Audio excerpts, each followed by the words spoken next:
আমার জন্য মাগফিরতের দোয়া করাবো।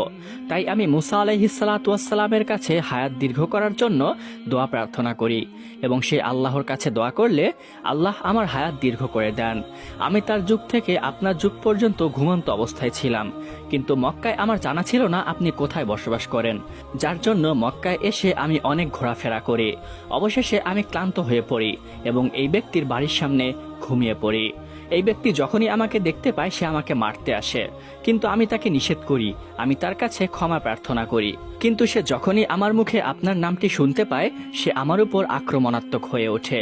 আমাকে অনেক আঘাত করে, অনেক অত্যাচার করে, আমাকে খাঁচায় পর্যন্ত বন্দি করে রাখে।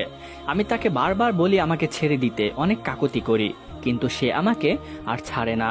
অবশেষে আমাকে মেরে আগুনে জ্বালিয়ে পুড়ে ছাই বানিয়ে দেয়।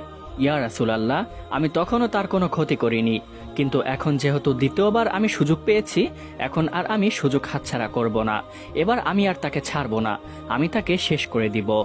এই বলে হারেসা সাপটি আবু জাহেলের দিকে তেড়ে যায় তাকে ছোবল মারার জন্য।